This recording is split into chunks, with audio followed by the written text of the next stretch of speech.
My title, I guess, is the producer of the show. I run the audio, I record, edit, produce the podcast. I also am the voice of people that don't know shit.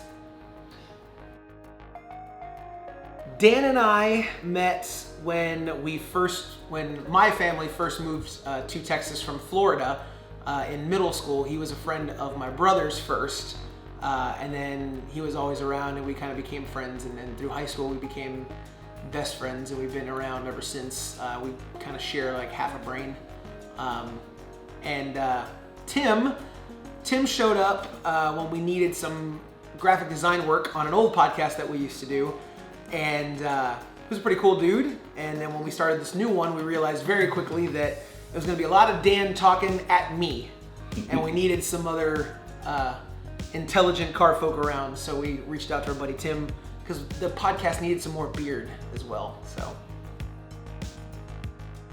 my first car was a 1998 Mustang V6.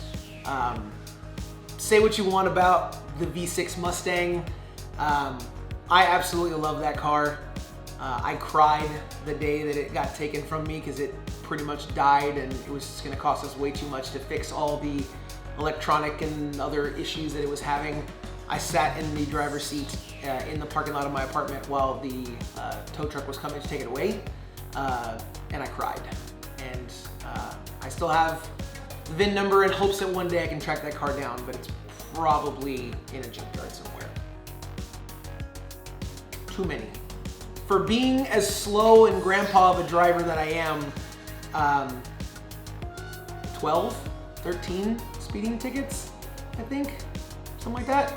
I drive fast when there's no one else in the car, but when someone else is in the car, I drive like a grandpa. I don't remember my first ticket. Okay, I think it was in the Mustang. It was probably about a month or two after I got my license and was driving. Oddly enough, it was there was a truck, a big like moving box truck that was changing lanes into my lane, and I don't think he saw me, and he was going to drive on top of my car. So I punched the gas and I hauled to try and get out from underneath the truck. And as I did, there was a motorcycle cop on the corner that I drove past going about 55 in probably like a 40. So it wasn't like that great, like huge of a ticket, but it was substantial enough. He didn't buy the story, and they gave me a ticket. Thanks, Williamson County. My current whip that I'm pushing is a 2013 Hyundai Elantra. It is a box, but it is a fun box, I'll give it that. It's not the most exciting thing in the world, but I drive a substantial length from where I live to where I work on a daily basis, and it gives me fantastic gas mileage. So it gets the job done in traffic, and when I do put my foot down in it, it actually feels a little go-kartish. It's fun. I like it. It puts a smile on my face from time to time. Just like everyone, several dream cars, of course. Attainable dream car, probably. I should have thought about this beforehand. I'll have to cut all this out now. I'll probably just leave it in. Attainable dream car would probably be an Audi R8. It's on the lower end of the spectrum, like when you consider what my actual dream car is. I just love them. They're so sexy, they're so beautiful. I'm just so attracted to that car. The unattainable one is a Pagani Zonda F. That's definitely the unattainable one. That thing just looks like a spaceship, and I want to drive it so bad, everywhere, all the time, please. But I know a lot of folks would probably assume that my dream car, attainable dream car, would be a Volkswagen bus. Tim, over there. Oh, no, I said I honestly forgot about that. I said Mustang. I did. There's a very or good a Mustang. reason. I do want a Mustang as well, but a VW bus is a close second. Can't get a speeding ticket if you can't hit the speed limit. Ooh, that's a great idea for a t-shirt. Formula One. hands down, Formula One is my favorite racing series. Stuff that's happening in Drift is really cool. Formula E is interesting. The racing is a whole lot tighter. I'm gonna have to start watching that, as well as MotoGP. I've been talking with some friends and they've been telling me about some stuff happening in that series as well. I know Formula One right now is kind of boring. I know there's a lot of folks saying that, you know, the dominance of Mercedes is killing the sport. I don't necessarily agree with that. I think you've got in the middle of the pack some of the tightest racing I've ever seen out of the 4 middle teams, but I'm okay with Mercedes dominating everything because my favorite driver is Lewis Hamilton. That is a very good question. I am tempted to say Lewis Hamilton, but I don't know, man. Niki Lauda, after learning the story of him, with what happened to him, and you know, coming back from the injuries that he sustained and racing and you know, putting on the fight that he did for the World Championship against James Hunt, that's pretty incredible. So I'd probably have to say Niki Lauda. Okay, Mustang backwards. GN.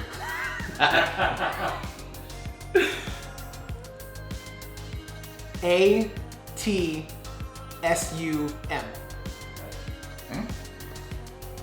Is that right? Yeah. Victory!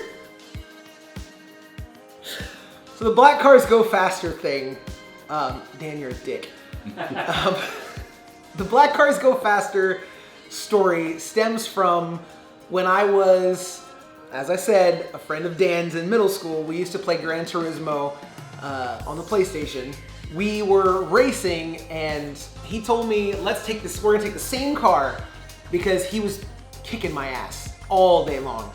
And so he said, look, we'll take the same car. You can like pick whatever color you want.